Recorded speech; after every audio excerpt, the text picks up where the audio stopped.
ابھی دیکھیں کہ امریکہ پہلے ہی دن سے ایران کے شہری اور سویلین انفراسٹرکچر کو نشانہ بنا رہا ہے. We all know that and we have witnessed it. لیکن اس کا مقصد کیا صرف ایرانی حکومت پر دباؤ ڈالنا ہے یا پھر وہاں کے عوام کو ریاست کے خلاف کھڑا کیا جائے؟ اس قسم کی کوئی سازش بنائی جا رہی ہے, ایک لانگ ٹرم گیم پلان کیا جا رہا ہے. تہران کی جانب سے اب خلیجی ممالک کے اندر جوابی کارروائیوں کے واضح سگنلز بھی سامنے آ رہے ہیں. What is America planning and what will be the counter strategy of Iran? یہ بنیادی دیکھیے, جو دباؤ ہے مجھے لگتا ہے ایران کے لوگوں پر وہ کم ڈال رہے ہیں, ان کے اپنے اوپر دباؤ بہت زیادہ ہے پریزیڈنٹ ٹرمپ پر. اور ظاہر ہے جو جنگ جس طرح سے انفولڈ ہوئی, پھر آپ نے دیکھا 40 دن تک چلی, جتنے ملٹری آبجیکٹیو وہ حاصل کرنا چاہتے تھے اس طرح نہیں حاصل کیے, ایران نے بہت جگہوں پہ سرپرائز دے دیا, سسٹین سروائیو کر لیا. تو اس کے بعد پریزیڈنٹ ٹرمپ پر یہ ایک نیا انکشاف ہوا کہ یہ ملٹریلی حل نہیں ہونا, اور یہ ملٹری کبھی بھی نہیں ہوا. جب بھی ایران پر پریشر ڈالا گیا ہے, اور آج کا نہیں ہے, رونلڈ ریگن کے زمانے میں جب یہ پریشر ڈالا گیا تھا تو اس وقت یہ حزب اللہ قائم کی گئی تھی.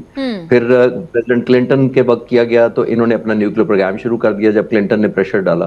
پھر آپ کو یاد ہوگا جارج ڈبلیو بش نے جب پریشرائز کیا ان کو تو انہوں نے یہاں تک کہا تھا کہ ایران تو ایکسیس آف ایول ہے, تو انہوں نے اپنا جو کروز اور بیلسٹک میزائل کا پروگرام شروع کر دیا. صرف ایک ہی صدر ہے جس نے, پریزیڈنٹ اوباما ہے, جس نے ڈیٹرنس کر کے جے سی پی او 2015 میں سائن کروایا تھا, یعنی کہ وداؤٹ یوز آف فورس یا پریشر ڈال کے کروا لیا تھا کچھ. ادروائز ایرانیوں سے کوئی کروا نہیں سکا. ابھی دیکھے پریزیڈنٹ ٹرمپ نے ایک سال کے اندر 2 دفعہ اٹیک کیا. ملٹری آبجیکٹیو حاصل ہوئے ہوتے تو اب ایران میں رجیم بھی چینج ہو گئی ہوتی, ایران نے کوئی ڈیفیٹڈ قسم کا ایک ایگریمنٹ بھی سائن کر دیا ہوتا, وہ نہیں ہوا. تو پریزیڈنٹ ٹرمپ پر بہت پریشر ہے, جس کی طرف آپ نے کہا کہ پریشر ہے, لیکن انٹرنل ڈائنامکس بڑے چینج ہو گئے ہیں. اسرائیل ایک بہت اہم فیکٹر ہے, کیونکہ جو نتن یاہو کا اس وقت پلان ہے وہ تو بالکل بھی اچیومنٹ کے قریب نہیں ہے, کیونکہ جو نتن یاہو کی اسٹریٹجی ہے وہ تو اس کے لیے سروائیول ہی نہیں ہے. اگر یہاں پہ پیس ہو جائے یا لانگ ٹرم ایک ایگریمنٹ ہو جائے تو اس کے لیے سوئسائڈل ہے اور ایگزسٹیشنل تھریٹ ہے. ایک وہ پریشر ہے. انٹرنلی پریزیڈنٹ ٹرمپ پر یہ پریشر ہے کہ ان کو بہت زیادہ زائنسٹ جو میڈیا ہے وہ بلیم کر رہا ہے کہ پریزیڈنٹ ٹرمپ نے یہ ڈیفیٹڈ قسم کا, کمپرومائزڈ قسم کا یہ ایم او یو کیا ہے, اور اسی طرح کا اگر ایگریمنٹ ہوا تو اسی طرح کا ہوگا. یہ بڑا پریشر ہے. پھر ان کو یہ بہت بڑا پریشر ہے کہ مجھے یہ سمجھ رہی ہے میں نے لیگیسی کیا چھوڑی ہے, حملہ تو میں نے کیا اور کوئی آبجیکٹیو حاصل نہیں ہوئے جن کا پہلے میں نے ذکر کیا. تو پھر میں جب ان کو پریشر آتا ہے تو وہ یہ ری اسٹیبلش کرتے ہیں اپنا امیج کہ میں ابھی بھی سب سے بڑی ملٹری مائٹ ہوں, میری فورسز ابھی بھی بہت ایریا میں موجود ہیں. تو آئی تھنک یہ پریشر ان پر کم ہے, ایرانیوں لوگوں پر زیادہ. پریزیڈنٹ ٹرمپ پر یہ آبلیگیٹری ہوتا جا رہا ہے کہ وہ مینیفیسٹ کر کے دکھائیں. لیکن سر ایسے میں جو امریکی نائب صدر جے ڈی وینس ہیں, انہوں نے اسرائیل کے خلاف واضح الزامات لگائے. انہوں نے کہا کہ اسرائیل اس جنگ کو لمبے عرصے تک جاری رکھنا چاہتا ہے, اور بھی بہت ساری باتیں کی گئیں.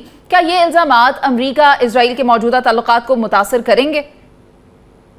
جی, میں نے یہی عرض کیا پچھلے سوال کے جواب میں کہ جو جے ڈی وینس نے کہا ہے وہ میری بات کو سپورٹ اب ہوئی ہے. میں تو کئی دنوں سے کہہ رہا ہوں کہ یہ نتن یاہو کے لیے سروائیول ہے بنیادی طور پر, کیونکہ اگر یہاں پہ امن ہو جاتا ہے تو نتن یاہو اپنے لوگوں کو کیا کہیں گے, میں نے 1 سال کے اندر یا 8 مہینوں کے اندر 2 جنگیں کیوں کی, امن تو نہیں ہوا.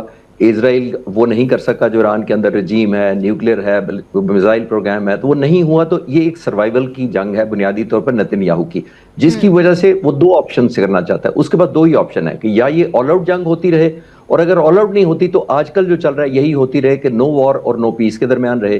وہ کر بھی یہی رہا اپنے پارٹ آف دا اسٹریٹجی. حزب اللہ کو حملے کیوں کر رہا ہے ریپیٹڈلی, کیونکہ اس کو پتا ہے کہ ایران نے 3 دفعہ جو ایم او یو سائن کیا, پہلے پیراگراف میں حزب اللہ نے لیبنان کا نام لکھوا لیا ہے, جس کا مطلب ہے کہ ایران کی بہت سینسٹیوٹی ہے. پہلا پیراگراف میں اگر لیبنان 3 دفعہ ہے تو ایران کی حزب اللہ سے سینسٹیوٹی کی وجہ سے وہ اسی کو ہٹ کرتا ہے, تاکہ ایران کو ڈریگ کرے واپس جنگ کے اندر, آل آؤٹ جنگ کے اندر. اور اس کو ابھی تک یہ یقین ہے, میرا ماننا یہ ہے کہ اگر ایران, لیکن اگر ایران لیبنان کے معاملے پر سینسٹیو ہے تو پھر امریکہ خود بھی چاہتا ہے کہ جنگ بندی ہو, اسٹریٹ آف ہارمز کھل جائے, تو پھر وہ اسرائیل کو کیوں نہیں روکتا؟ ہمیشہ سے ہم یہی کہتے آئے ہیں کہ امریکہ اور اسرائیل ایک ہی سکے کے 2 رخ ہیں. تو اگر امریکہ چاہتا ہے کہ اسٹریٹ آف ہارمز کھلے, جنگ بند ہو, اور ہم یہ ابھی آغاز میں بھی کہہ رہے تھے, آپ بھی کہہ رہے تھے کہ امریکہ تو مجبور ہو گیا, تو پھر وہ اسرائیل کو روکتا کیوں نہیں؟ بہت اچھا سوال ہے. وہ اس لیے کہ یہاں پہ اسٹیک بہت زیادہ ہیں زائنسٹ لابی کے, اور اسرائیل کا بہت انفلوئنس ہے ملٹری میں بھی, ان کی اکانومی میں بھی, اور سب سے بڑھ کر میڈیا میں بہت زیادہ ہے. تو یہ ایک بہت بڑا پریزیڈنٹ ٹرمپ پر پریشر ہے کہ وہ ایک حد سے زیادہ اسرائیل کو ناراض نہیں کرتے. اب آپ کہہ رہی ہیں کہ روکے کیسے؟ دیکھیے پریزیڈنٹ ٹرمپ نے ابھی تک جتنی دفعہ نتن یاہو کو کرٹیسائز کیا ہے وہ آپریشن یا حملہ کرنے کے بعد کیا ہے. وہ کہتے ہیں اچھا نہیں کیا, ہونا نہیں چاہیے تھا, مجھے پسند نہیں آیا. جب تک پریزیڈنٹ ٹرمپ ایک پروہیبٹیو اور پریمپٹیو نہیں میسج دیں گے، جس کا مطلب یہ ہوگا کہ پریزیڈنٹ ٹرمپ یہ ڈکلیئر کریں، آفیشیلی پبلک میں اناؤنس کر دیں کہ اگر ایران اور اسرائیل کے درمیان دوبارہ اسکلیٹ ہوا اور انہوں نے انڈیپینڈنٹ کیا اسرائیل نے، تو میں بیچ میں نہیں آؤں گا، تب جا کر یہ نتن یاہو باز آئے گا۔ ابھی تک وہ نتن یاہو کی یہ امید ہے کہ جتنا میں ڈریگ کروں گا حزب اللہ کو، اتنا ایران آئے گا، اور اگر ایران آ گیا تو امریکہ میری مدد کو آئے گا۔ خالد چشتی صاحب، مجھے تو یہ دکھائی نہیں دیتا کہ اسرائیل کبھی بھی رکنے والا ہے، کیونکہ اس کا جو گریٹر اسرائیل کا پلان ہے نا، وہ امریکہ کو بھی پیچھے چھوڑتا ہے، تو یہ تو نظر نہیں آتا کہ یہ سلسلہ رکے گا۔ جی بالکل، جس میں نے کہا نا کہ اس وقت پریزیڈنٹ ٹرمپ ایکچولی ڈلما میں ہے، اور جی سی سی عرب ممالک بھی ایک ڈلما کے اندر ہے۔ پریزیڈنٹ ٹرمپ اسی میں ہے کہ میں لیگیسی کیا چھوڑے جا رہا ہوں، میری ووٹر یا جو ووٹ بینک ہے وہ کمپرومائز ہوگا، خاص طور پر اگر میں نے اسرائیلی لابی کو، ان کے سپورٹرز کو، نتن یاہو کو ناراض کیا تو یہاں مجھے بیک ہوم الیکشن میں بڑی مشکل پیش آئے گی، یہ ڈلما ہے۔ پریزیڈنٹ ٹرمپ کو یہ بھی ڈلما ہے کہ میری وجہ سے دنیا میں آئل پرائسز ہیں، اکانومی ہے، اور بہت زیادہ جو انسٹیبلٹی ہے وہ مجھے قصوروار سمجھا جا رہا ہے۔ لیکن ہیونگ سیڈ دیٹ، ابھی جو آپ نے ایران کی ابھی بات تو نہیں کی، لیکن ایران کے اندر بھی ایک آخری میں کہنا چاہوں گا کہ ایران کو بھی ایک obligatory ہولڈ بیک یا ریسٹرین کرنا پڑے گا۔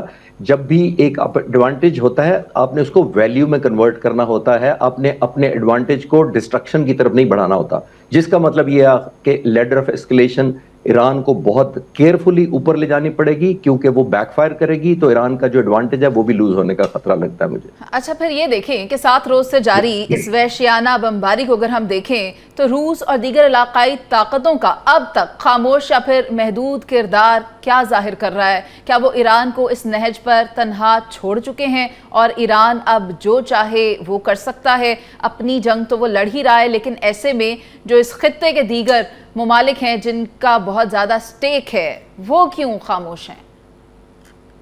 وہ تو مریض جنوری سے خاموش ہیں۔ جب پریزیڈنٹ ٹرمپ نے ڈپلائمنٹ کی تھی تو ایک روس کی نیوی نے چھوٹی سی ایکسرسائز کی تھی آ کر اسی اسٹریٹ آف ہورمز میں ایران کے ساتھ مل کے، اور ہم جیسے لوگوں کو لگا کہ شاید روس ایکٹیولی آئے گا جب بھی جنگ لگی، یہ پیس ٹائم میں شروع کی تھی اس نے، لیکن وہ نہیں آیا۔ جو ایران کے حق میں چین اور روس کر رہے ہیں وہ ایک لمیٹڈ ہے، کوورٹ ہے، اور دوسرا یہ ہے کہ ان کی اپنی انٹرسٹ بھی کنورج کرتی ہے جنگ کے کنٹینیویشن میں۔